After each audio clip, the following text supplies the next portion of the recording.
All eyes on Rafah. எந்த ஒரு social மீடியாக்குள்ள போனாலும் இதுதான் இருக்கு.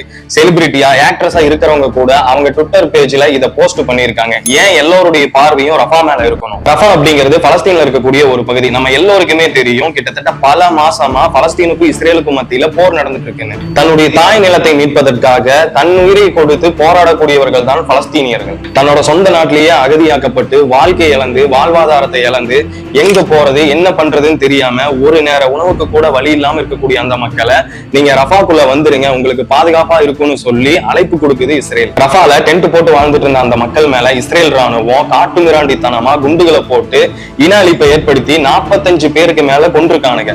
இதுல குழந்தை உட்பட.